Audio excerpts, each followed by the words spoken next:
Okay, so welcome everyone. I hope you can all hear me, and welcome to my presentation about hacking and securing C++.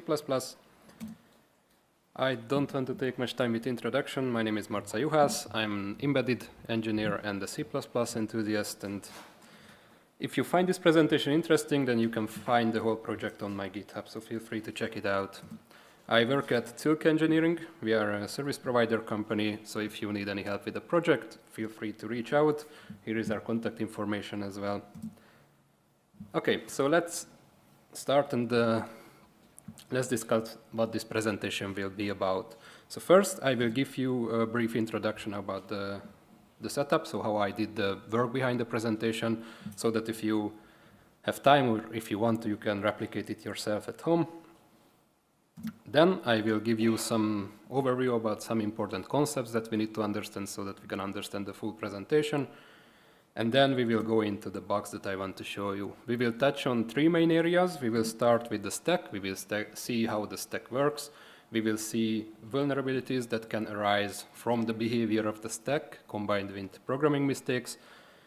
We will see how these vulnerabilities become bugs, and we will also see how they can be exploited by attackers. We will similarly see the heap, and at the end we will look into buffers and buffer overflow. So we will, in each section, we will start with the bug or the vulnerability. We will see how it can be exploited, and then I will give you also some advice about how you can mitigate these problems as developers. So my goal with this presentation is that, or my hope, is that if we as developers understand these vulnerabilities or bugs better, then when we look, or when we write code, or when we look at code, we will recognize them and then we can avoid them better. So, of course, the trivial answer is always, or will be always, just don't do it, don't introduce these bugs or vulnerabilities, but we will go a little bit deeper than that. So about the setup, I want to keep this brief. It is pretty simple. I use this microcontroller-based device to play around, or as my playground, to execute the code and to attack this device. This device has a serial interface. It communicates over USB. Of course, you can write software that is perfectly safe if you don't interact with the external world, but then why did you write the software? So this thing is also available on my GitHub, all of the boards, the 3D case, so you can have one on your own or for your own. But I also want to point out that although I use this embedded device as the playground, the talk will not be specific to embedded systems. I just think that it's much clearer and much easier to understand how these bugs work when we are working with a system with a simpler memory architecture. So we also need to understand the messaging protocol, because this device speaks a very simplified messaging protocol, and we will use this to attack this device. It is a binary protocol. I kept it intentionally simple. There is one byte for the message type. This can be either a request or a response. There is a subtype, which can be, for example, login or logout for requests and success and failure for responses. Then at the end of the message, you might have some payload. This is optional, so if the payload length is 0, then there is no payload. If it is more than 0, then there is some payload at the end of the message. What this payload is will depend on the message type and the subtype. So for example, if we wanted to authenticate ourselves to this device, we can send a login request. This login request will have the type request, the subtype authentication, and then in the payload, we will have the password that we use to log in. Also, first warning, never send passwords like this. And then the device takes this request, it processes it, and will send back a response depending on the password, if it is okay or not okay. Let's talk about the memory model. So I will introduce you the memory model of a typical embedded system or embedded device, but we all have met this memory model or some type of this memory model during our C or C++ journey, so this will be probably familiar to you. In microcontrollers, we have a continuous address space, but in this address space, we have different devices mapped to different regions of the address space. So for example, we can have a flash memory, which is a non-volatile memory, meaning that when the device is powered off, it still retains the data that it contains. And we also have a RAM-type memory, which is then a volatile memory. In the flash memory, we have everything that is needed to execute the firmware. So when you compile your C++ project, the compiler will organize your code into different sections, and then comes the linker, and the linker will decide where each section will land in the memory. So here, for example, we have a vector table section, which contains important information for the microcontroller. We also have the text section. This section contains all of the executable machine instructions. So this is the compiled version of our functions, the loops, and the computations. The raw data section is the one that contains the read-only data. So these are literals or constants whose values are not changing during the execution of the firmware. And then we also have the data section, which is the initialized global and static variables. We have kind of a conflict at this point because the flash is a read-only memory, so you cannot update your variables. So you don't necessarily want to have variables that you want to update in a read-only memory. That will not work out fine. On the other hand, the RAM is a volatile memory, so you cannot, when you program the device, you cannot put your variables into RAM because then they will be gone when you power off the device. So the solution for this is that there is a tiny bit of code in the startup script or in your binary that is executed before the main function is even called, and it will take your data section from the flash and it will copy it into RAM. So now you have your variables in RAM. Another section in the RAM memory is the BSS section, which contains the uninitialized global and static variables, and this section will be set to 0 by another small code snippet. Again, this executes before the main function is even called.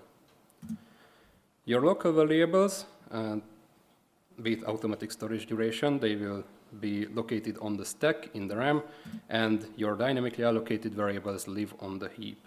So this will be the memory model that we will be working with today. Another important concept that we need to look at is endianness. Endianness of a system defines the byte order of data in memory. So if we consider this X integer variable, on most systems this will be 4 bytes or 32 bits.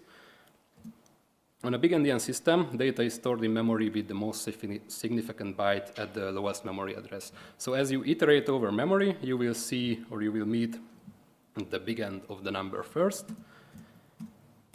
And in a little endian system, this is exactly the other way around. Data is stored with the least significant byte at the lowest memory address. So as you iterate over memory, you will see the little end of the number first. So if we wanted to put it in C++ terms, we can say that if you reinterpret cast the memory of this variable into a character array and you access the 0th element, on a big endian system, you will find the most significant byte there, and on a little endian system, you will find the least significant byte there. This is important because most systems, including this device and including most modern systems, use little endian architecture, but the network byte order is in big endian. So in the following slides, you will see both representations. Okay, let's look at the behavior of the stack and let's see how the stack works. As shown before, in the memory nap or in the memory model that we are using today, the stack grows downwards. So this is the mainstream behavior. There are only a few exceptions that I know exist that on which the stack grows in the other direction. But generally speaking, the stack starts at a high memory address and grows downwards, meaning that there is the stack and there is available memory below it. And then we have the stack pointer. The stack pointer is a hardware register, and it points to the end of the stack. So if we wanted to allocate or create this X integer variable on our stack, the integer variable again is 4 bytes. So what will happen automatically is that the stack pointer will be adjusted and this meaning 4 bytes will be subtracted from it, and the allocated memory will be used to store the integer. Now, it is also very important to point out that this allocation doesn't affect the underlying memory, meaning that whatever value there was on the stack before allocation is now the value of your variable, unless you explicitly initialize it. And when the deallocation happens, so when the variable gets out of scope, then the allocated memory will be automatically reclaimed, hence automatic storage duration. This means that the 4 bytes will be added back to the stack pointer, and this way you get your memory back.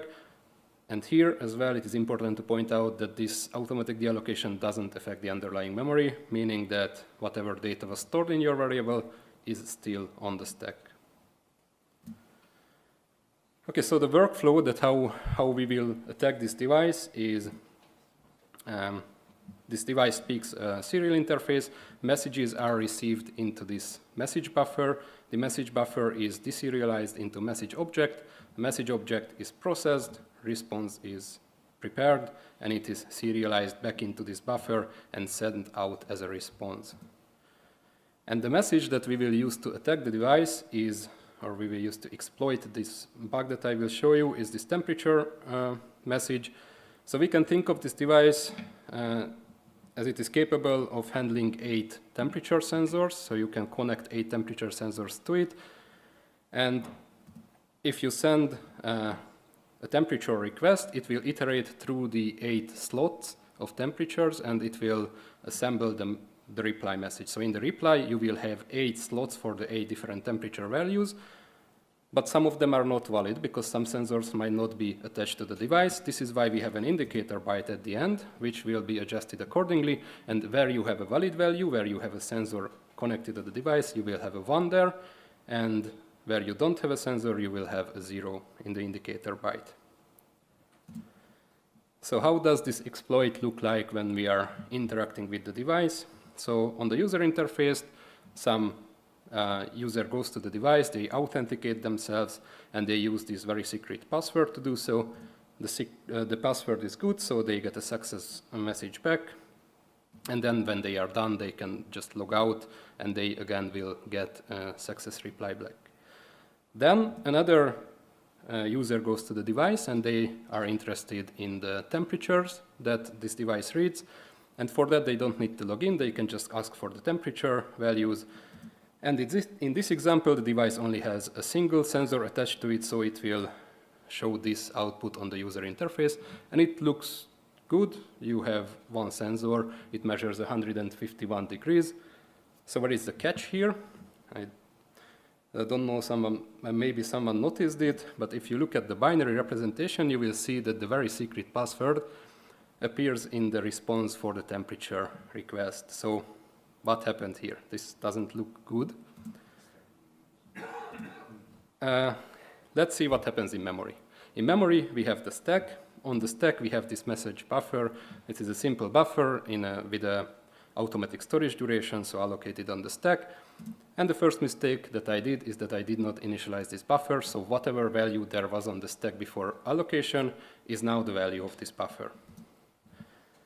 Then the device received this login request with the password in it, which is received into this message buffer. Consequently, it is written onto the stack. And then this message is processed, the response is prepared, and it is again put back into this message buffer to send out. So everything looks good so far, but as you can see in the next iteration, again, I allocate this buffer, and the very secret password is still on the stack. I did not initialize this buffer, so now this very secret password is by default in my buffer. So what happens here is we get a temperature request, and it is again written into this buffer, processed, and the reply is prepared. Preparing the reply here means that the device iterates over the temperature sensor slots, and when it finds a slot which is connected, then it updates the value in the response, and it also adjusts the indicator byte. What it doesn't do is that if the sensor is not connected, then it doesn't set the corresponding value to any known, or for example to 0. So as you can see, at the values of temperature slots which are not connected, we have windows onto the stack. And the stack still contains the password that was used by the previous user. So this is how sensitive information can be leaked by stack reuse. So let's summarize what we have learned from this bug. We have seen that local variables with automatic storage duration are stored on the stack. We have also seen that automatic stack allocation doesn't affect the underlying memory, meaning that whatever data was there on the stack to begin with is now the value of your variable unless you initialize it. We have also seen that uninitialized stack allocated data is window onto the stack. And now the question is, what can you do as the developer so that sensitive information is not leaked? The most important thing is to always initialize local variables. So we are C++ developers, luckily, so we don't have to have naked C arrays lying around in our codes. We can have classes, we can encapsulate these arrays into nice packages, and we can implement nice constructors that initialize all of our variables to a known value. Another thing that we can do, that is if we are handling sensitive information, is that, again, we are C++ developers, we can implement nice destructors for our classes that wipe the memory after we are done handling this sensitive information. Okay, so that's about the stack. There are probably a lot of other bugs that we could look into, but I want to touch on the other two areas. So let's look at dynamic memory. Okay, so heap allocation. In my experience, there is kind of a black magic feeling associated with dynamic memory allocation. At least I had this feeling when I started to learn C and C++, because all we learn about this memory allocation is that we use new and malloc to ask the operating system for some dynamic memory, and the operating system is nice enough to provide this memory. But we are now on an embedded system, so there is no operating system, so what happens here? And we also know that we explicitly have to tell the operating system when we are done using this memory. So I think that since we are on an embedded system, it is much easier to understand how dynamic memory allocation works because we don't have an operating system, so the operating system isn't there to hide the implementation details.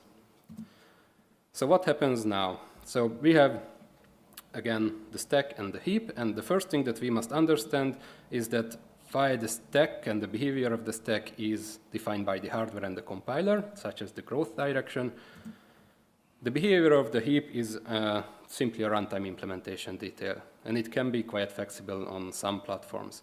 So what happens here? We have the heap grows by default in upward, so in the other direction, and in all cases, dynamic memory allocation is handled by the C runtime library. So even if you are using new in C++, it will allocate memory using malloc, and then it will construct the object in the allocated memory. And what malloc does will depend on the C library that we use. So on an embedded system, where we usually use the new libc library, eventually when malloc runs out of memory, it will ask the sbrk function to provide some other memory that it can use. On a Linux system, for example, where glibc is usually used, when malloc runs out of memory, it will turn to the operating system and it will use the brk and mmap functions to map some memory into the process. So staying on this device, when malloc runs out of memory, it will turn to the sbrk function, and the sbrk function is the one that implements the dynamic memory allocation algorithm. So we have the heap pointer, the heap end pointer, it points to the end of the heap, and a default implementation, usually for this sbrk function, is simply to increment or increase the end of the heap pointer, so you allocated some memory, and this memory is returned to malloc's internal bookkeeping. So now we understand where malloc gets its memory from, but what does malloc do with this memory? So malloc implements an internal bookkeeping. We usually call this the free list. On modern implementation, there are multiple free lists. These are linked lists, and they are usually called bins, and they are organized according to the size of the chunks, but that's only to improve the efficiency. But by default, on a conceptual level, we can think of malloc as operating with a single linked list. That means that if you ask malloc for some memory, then it will go through the free list, it will iterate through it, and it will look for a suitable block for your allocation. So if it finds a suitable block, then this block will be removed from the free list. If it is too large, then it will also be split, and the remainder is inserted back into the free list. Memory fragmentation, but that's another topic. And when you are done using this memory, then this chunk is inserted back into malloc's bookkeeping, so it's inserted back into the free list. And what can happen here and what will happen here is that this block will be again reused. So that's something that we must be aware of. So there are two bugs here that we could look at. The first bug we will not discuss because we have already discussed it at the stack. This is the same problem.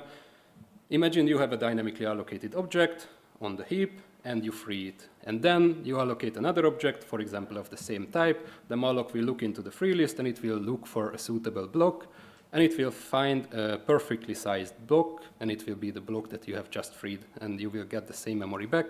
And if you don't initialize that memory, then you have the data still in there, because malloc, again, doesn't affect the underlying memory, as well as free, and new and delete do the same.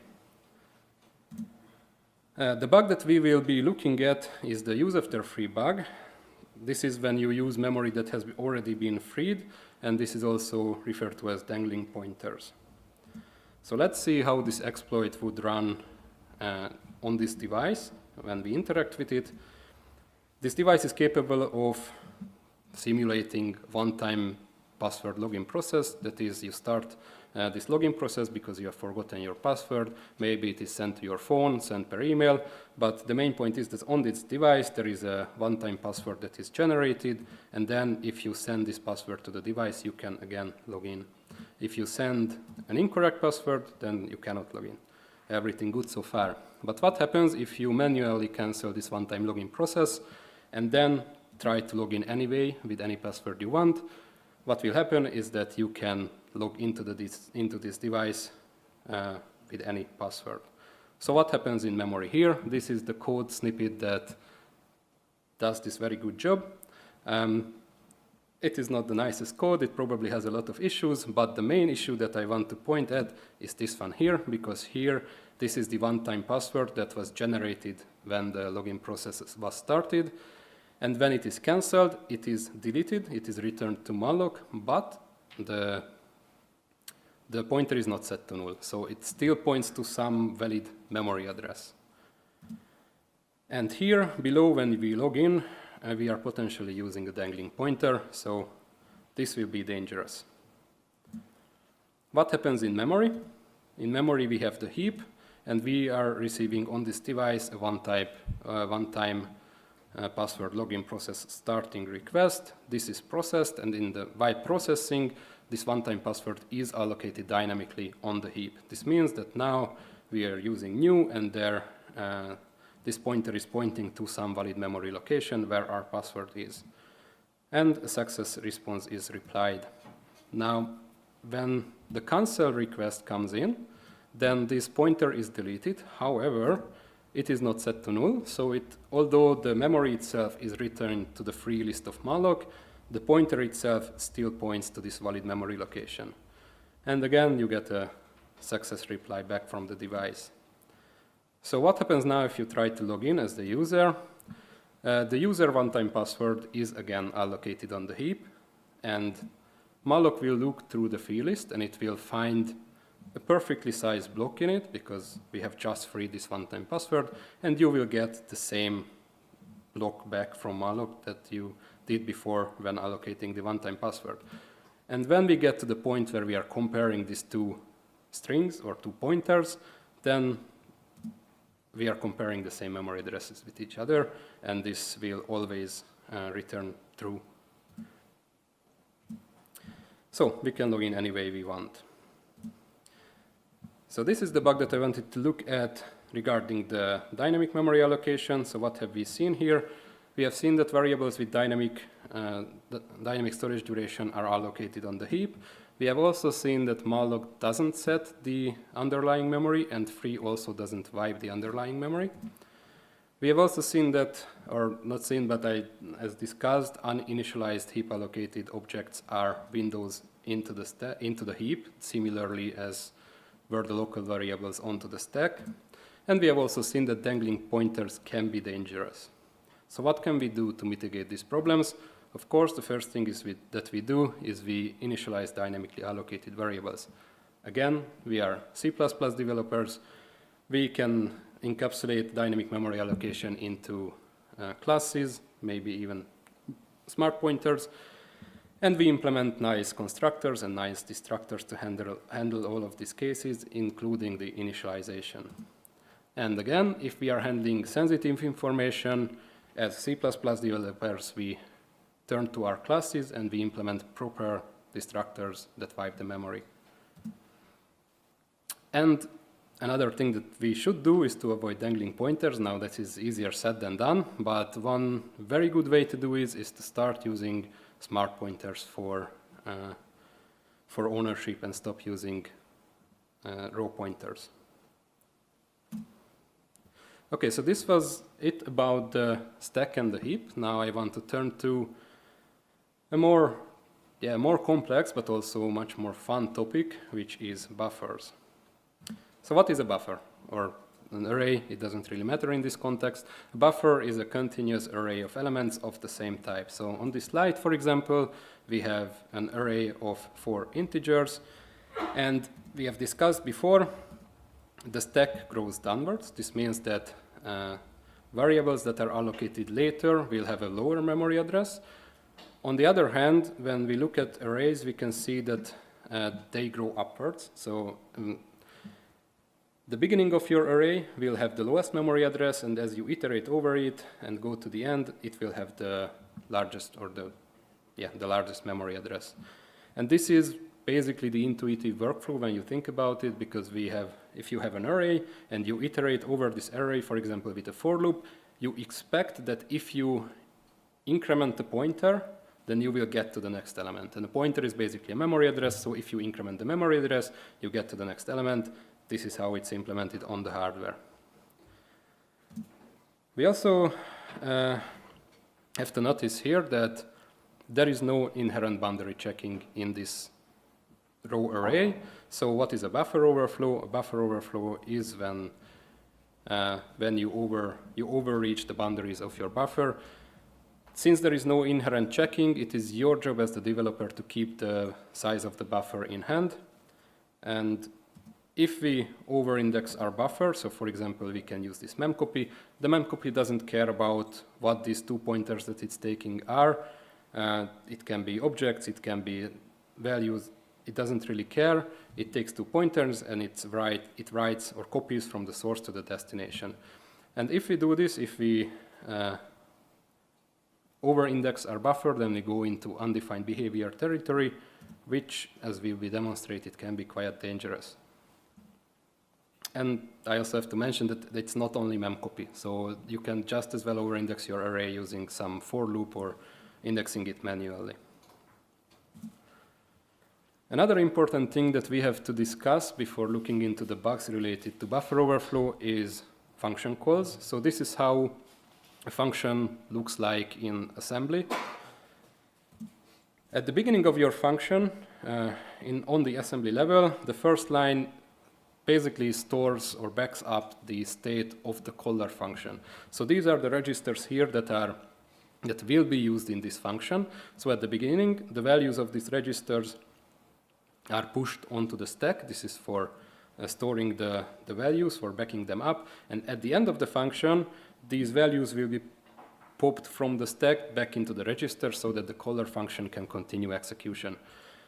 The most important or the most fun register that we will look at here is the link register. This is the last one in this list, because this contains the return address of the function. And this is also pushed onto the stack. In the next line, the function or the next line in the function, there is the automatic allocation for your local variables. So the stack pointer is adjusted with some size. This is 300 bytes in this case, and this will contain all of your local variables. Now this part is not really relevant to buffer overflows. It's just fun to see how your C++ variables are handled on the assembly level, because your X integer variable, for example, on the C++ level will be turned into some offset in regard to the stack pointer, and that's how it will be referenced.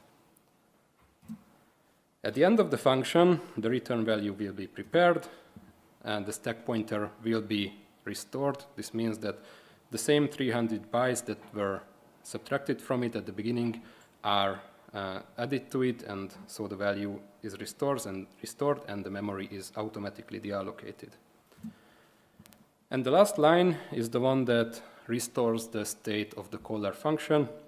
So all of the registers that were pushed onto the stack before are now popped back into the same registers, except for the link register. If you remember, the link register is the one that contained the return address of the function. It was pushed onto the stack, and now it is poked back into the program counter. So it's not poked back into the link register, but into the program counter. And this is how basically your execution jumps to the where you want to return by setting the program counter to the return address. Okay, so what's the vulnerability here, or what are the vulnerabilities? How does this function call and all this stuff relate to buffer overflows and buffer overflow bugs? So let's imagine that we have this buffer with this buffer overflow bug in our code. This buffer is stored on the stack, and as discussed before, this buffer grows upwards. So if you have some buffer overflow, you can start corrupting the local variables of this function. This can be just as devastating as well, because you can imagine that maybe you are calculating some prices, maybe you are handling motors or some safety critical stuff. If attackers can change these variables, these local variables that you are using, this can be dangerous. If you have more overflow, let's put it this way, then you can start changing the values of these registers that were pushed onto the stack. And this way you can also influence the behavior of the caller function. So you can also reach outside of your local scope with this. But the most fun or most important thing that we can do here is to corrupt the return address of the function. So as discussed before, when at the function call section, when you call a function, the return address of that function will be pushed onto the stack. Now, while it is on the stack, you can use, or attackers can use, a buffer overflow bug to override the stack, basically change your return address, and then they can hijack the control flow of your program. And this is what hacking is actually about. Hacking means that there is a program, it was designed for some purpose, and hacking means that you are using that software for another purpose that it was not designed to be used for. So how does this bug look like in code? It is not that easy to find as the previous ones in larger code bases especially. It's not that obvious, but the main point is that you have some array allocated on the stack. This is this enter password array. It has some size. It looks good from a C perspective because you also initialized it, so there is no stack reuse. That way you don't leak sensitive information. But when we get to the next line, this can be hundreds or thousands of lines after the allocation of this array. Then we get to this point, and here the question is that, is this array smaller than the payload length? Because here we are taking this array and we are copying whatever login request we receive, the password contained in that login request is copied into the buffer, and there is no checking if the sizes work out. And if the payload of this request is larger than the buffer that you have set up, so it is larger than this password size, then we have a buffer overflow. Does this mean that someone forgot to check it? Maybe, maybe not necessarily.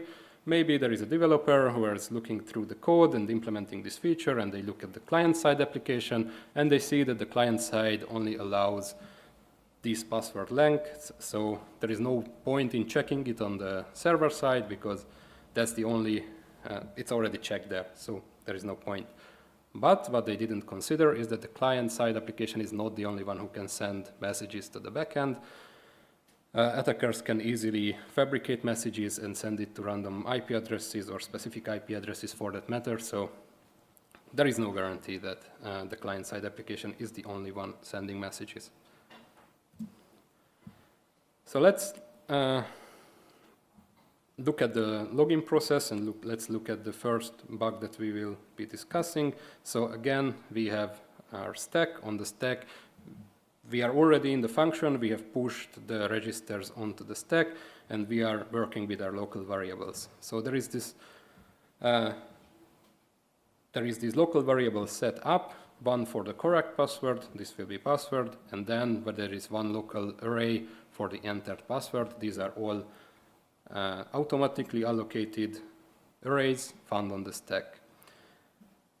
So if, as you can see, there is the password on the stack, and if the user comes and they send a login request with the correct password, it is received or copied into this entered password buffer, and they can log in, access will be granted. Now, if they send an incorrect password, then again, everything looks good. It is copied into the buffer and access will be denied. Now, what happens if I send this password? So this is a sequence of 8 characters. It is long enough to overflow the entered password array. And it is also long enough to not just overflow the array, but also override the array above it on the stack, because again, buffers grow upwards. Memcopy just takes this data and copies it from source to destination. So now, with this sequence of 8 characters, you can log into the device. And now you might be thinking, okay, I don't really implement login processes this way, but we will see later that, or just you can imagine that the same way attackers can overwrite other local variables, and then your program will be using the values of those local variables that the attackers are setting from as remotely. So this is the first bug that I wanted to mention here. This is the basic case of buffer overflow. But let's look at another bug, and this will be the arbitrary code execution. So again, we are starting with the stack. We have our buffer with the buffer overflow bug on the stack. Again, this will grow upwards. So we have a way to corrupt local variables, the registers of the caller function, and most importantly, the return address of the function. So as an attacker, I can send a payload that corrupts this return address, and before the return address, I can also put in arbitrary code that I want to execute on this device. And what I have to do is that I have to corrupt the return address of this function in a way that when it is popped into the program counter, it will point to the beginning of the code that I have just injected. So this is the code that will be executed. So if my goal is to turn on an LED on this device, what I need for that is that I need the address of the output data register. This is the register that controls the voltages of the GPIOs. I need to store it in some register. It doesn't really matter. I also need the bit mask. So this is the value that I want to write into the output data register so that the LED turns on. I store it in another register. The last thing that I need to do is some pointer arithmetic on an assembly level. So I store the value in the register pointed to by the address that I stored before. And at this point, the LED will turn on, but I can also go further. If I have extra space that I don't want to fill with code, I can just add a bunch of NOP operations because the execution will simply slide through them. I can also add an infinite loop. This means that when we reach at this point, then the program will be stuck, it will not reset, so there is no way to recover from my attack. And the last thing that I need is the return address, which is pointing to the beginning of my buffer overflow bug.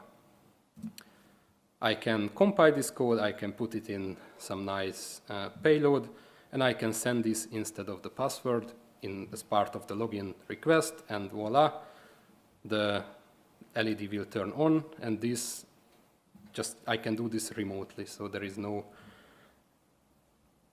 I can basically do anything this way.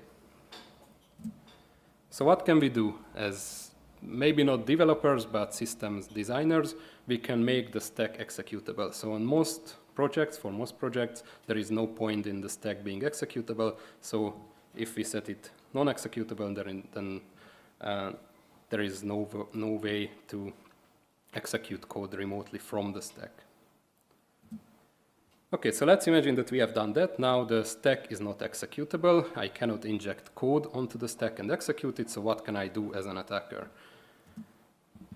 The code that is executing is stored on flash, and normally the return address of a function will point to some address or some position in the flash, and this is the code that would normally execute after my function returns. But I am the attacker now, so I don't want that code to execute. I want another code to execute. This is still in the flash. It's part of the binary, and I simply corrupt the return address in a way that it points to some function that I want to execute. Maybe it's handling some motors, maybe it's opening some doors, or maybe it's wiring transfers to some location. So it is even simpler than the previous exploit. The section that I'm not executing, it doesn't really matter. So this is not a remote code execution. I can just fill the space before the return address with dummy data.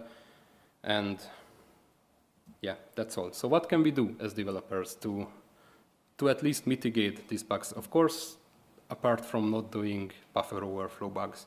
So what we can do and what we should do is that we limit the code or limit the functionality to those that are actively used. So you only include functionality that you want to execute at some point. For example, if you are done with the development phase and you go into production, you remove the debug commands from your project because those usually have a lot of power, and in a production code you don't really want to execute them. Okay, so now we are at a point where the stack is not executable.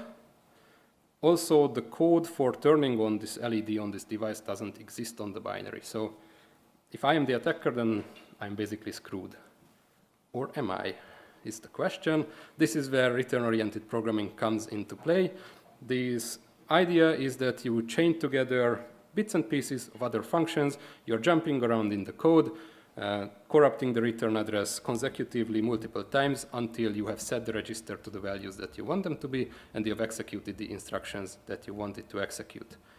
So my goal is to turn on this LED on this device. What I have to do, as discussed before as well, I need to store the value 2 in some register. It doesn't really matter. This is the value that I have to write into the output data register to turn on the LED. Therefore, I also need the address of the output data register, and then the last thing that I need to do is to do some pointer arithmetic on the assembly level. So I just disassemble the binary and look at the disassembled binary. I can, of course, we still have the buffer overflow bug, so that's the starting position. So I look through the binary and I find this code snippet. It doesn't really matter. This is the end of some function. But what I can see here is that it stores the number 2 in some register. This is really good for me because this is the first thing that I wanted to do. This is the value that I need to turn on this LED. What it also does is that it restores the stack pointer from the R7 register.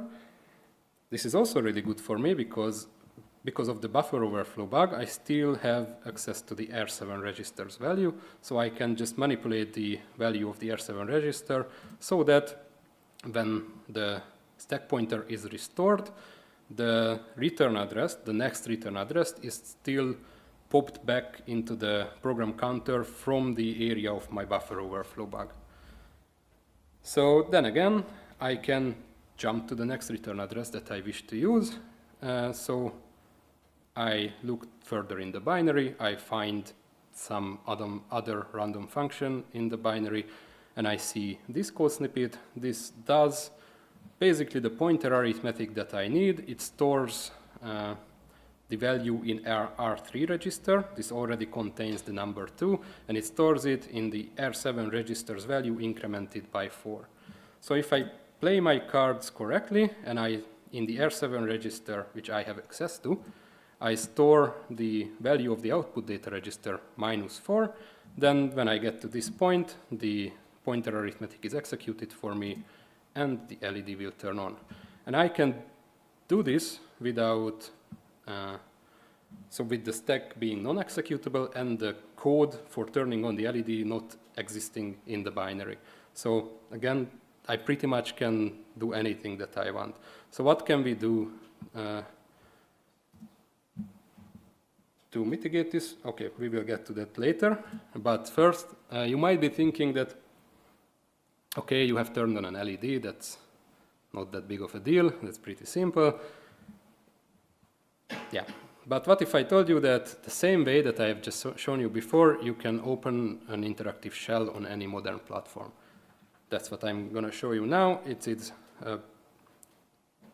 actually simpler than the previous example. So what do you have to do to get an interactive shell on the assembly level? You need to execute this system call, this exec system call, which means that in the ARIX register, so this is an x86 architecture, in the ARIX register you will need the system call number of execve, this is 59. The RDI register will have to point to the bin sh string, and the RSI and RDX registers must all be set to 0.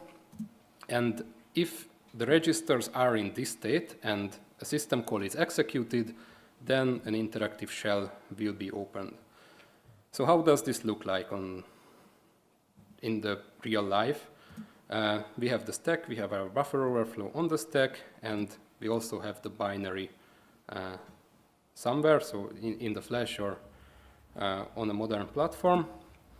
So I disassemble the binary and I look for so-called ROP gadgets. These are return-oriented programming gadgets, and I will use these to open a shell. And these are, again, you can think of them as the endings of some functions.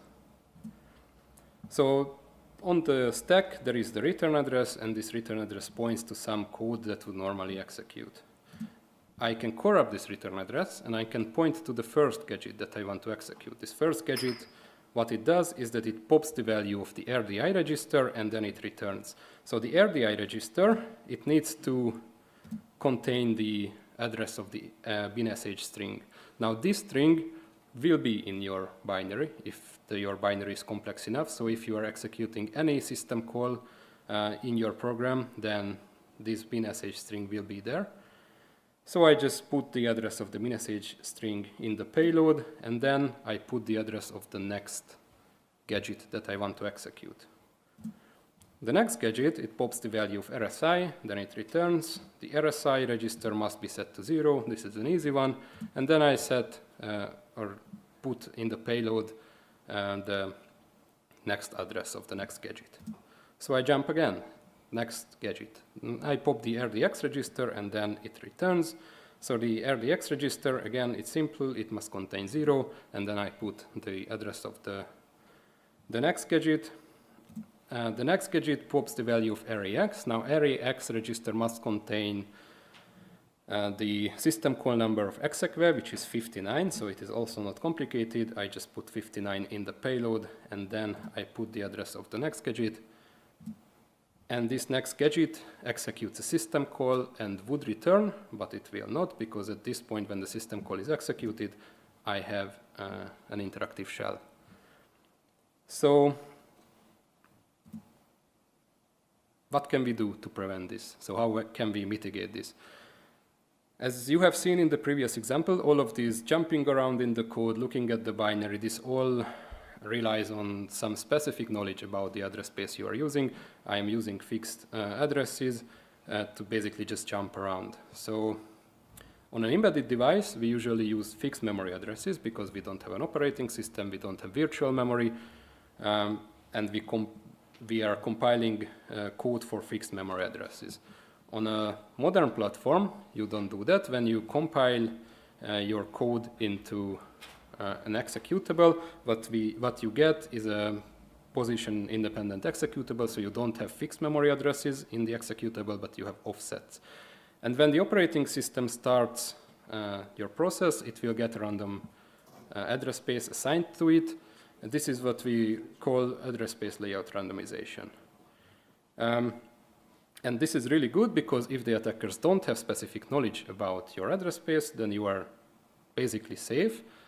That is, unless you log any memory address.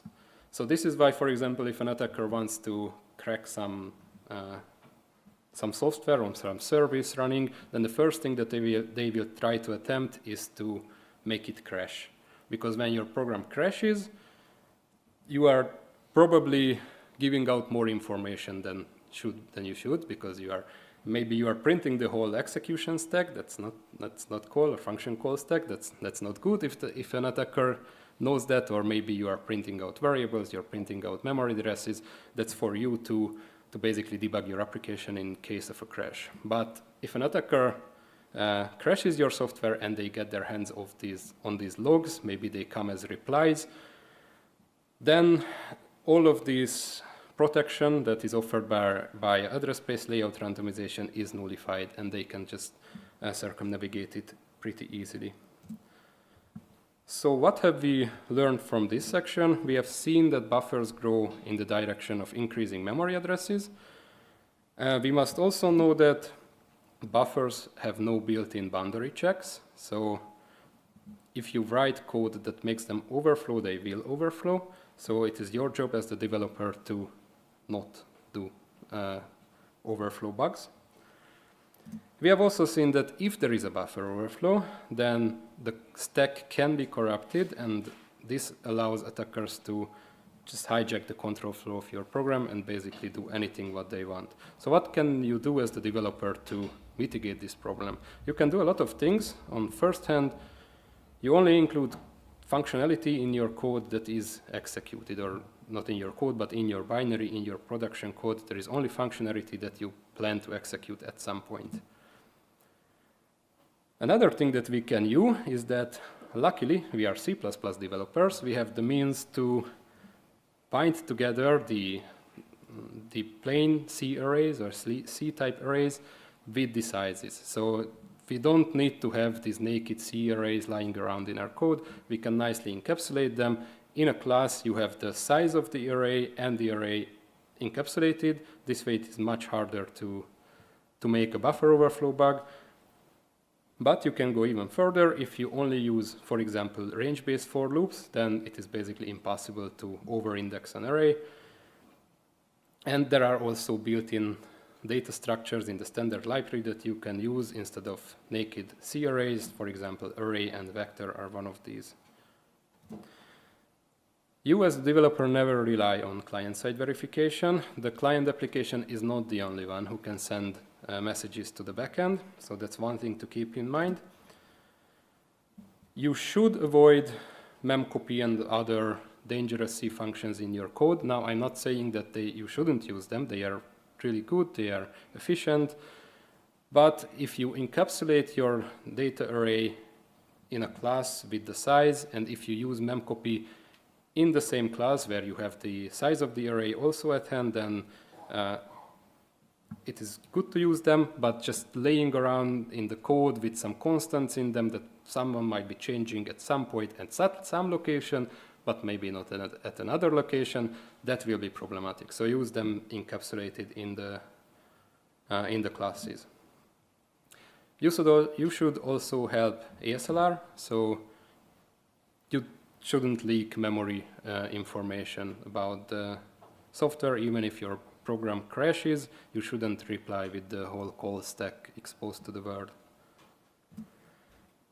Now, if you are not just software developers, but system developers, then you can even go further and do much more, and you can implement some further protection mechanisms, such as making the stack non-executable. So in these slides, I just collected all of the previous things that we have seen and we have learned. I also added the a summary of all the things that we should do. But the main conclusion that I want to give you is that we should use proper C++. So we are C++ developers. C++ offers a lot of powerful and safe features. It is my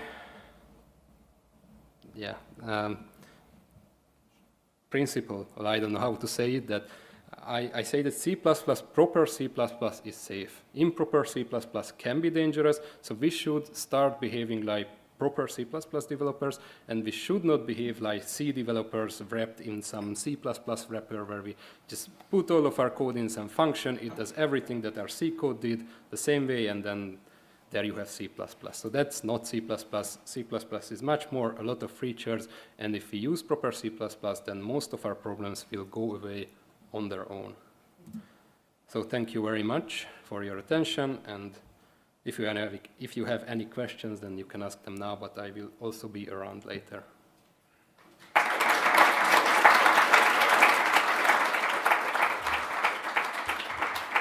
Thank you for your talk. Can you go back to slide 78, please?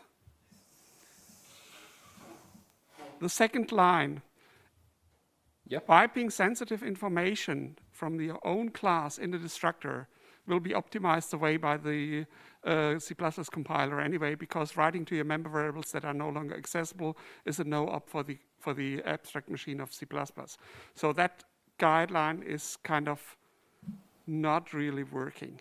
Yeah, if you use a simple memcopy, so I have also got this previously, this criticism, but I know that there are functions that erase securely and won't be optimized away by the compiler, but I don't think we have that in C++ yet.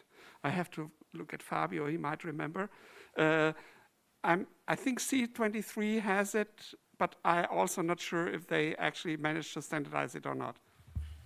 You need operating system support or library support. OpenSSL has functioned for it. Some operating system provided, some glibcs provided, but like in pure standard C++, you're out of luck. Yeah, I know that by default it will be optimized away, but I also know there was some guy that told me that they also had this problem, that it was optimized, and then they just did some volatile and they found a way around it. Doesn't? Okay. Sometimes. Okay. Thank you for your input. I will keep that in mind. Hi, thanks for the talk. Actually, I have two questions. One quick one. You talked about making your stack non-executable. Is this something where a stack protector compile option will help? Now, if you're not an embedded developer, then you don't really have this problem, because on modern platforms, the stack won't be executable by default. It is more on an embedded system, because the linker script that you get per default that I have seen from the manufacturers, the flash usually, or the RAM usually has this X, which stands for executable in the linker script per default. So you just take that out. But it's more for the... That won't be enough. You need to set up the MPU on the device if it has it, if you actually want to protect the stack.